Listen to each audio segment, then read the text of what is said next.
Ngập bùng xa để cả rao ngày tu ôi Giêsu cho na mâu chân mù tê linh rong treo nát lên khi pha bút chân sâu na gần qua lệ gần rong trái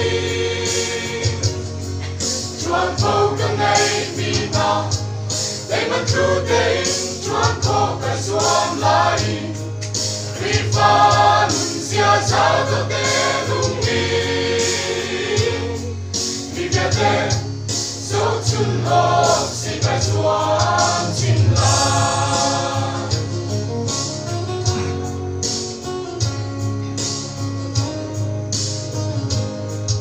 qua lê rầm đi phun xa cho cô nam câu mình có cái lâu nát na tâm hận xe vì lệ bè bè hai ta phía tê lập sông mà hạt thiên khả rau bầu chân đi ôi ba nôn bờ đi điều khổ cái xuân chín lại